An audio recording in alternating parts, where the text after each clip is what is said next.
অনেকদিন ওদের সাথে কথা হয় না আসলে। সব নানা রকম কাজে ব্যস্ত থাকা হয়, এই জন্যই। কেউ বারান্দায়। তোরা কি আমরা হাঁটতে দিবি না? হ্যাঁ, মানে আমি হাঁটতে গেলেও আমার সাথে সাথে থাকবি। আজকে ওদেরকে নিয়ে একটু ঘুরতেছি, দেখি কে কী করে।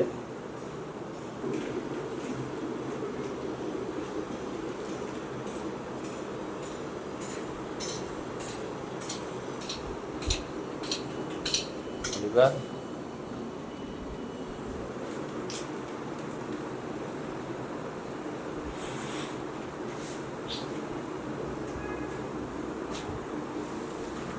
পরিষ্কার করস না আজকে?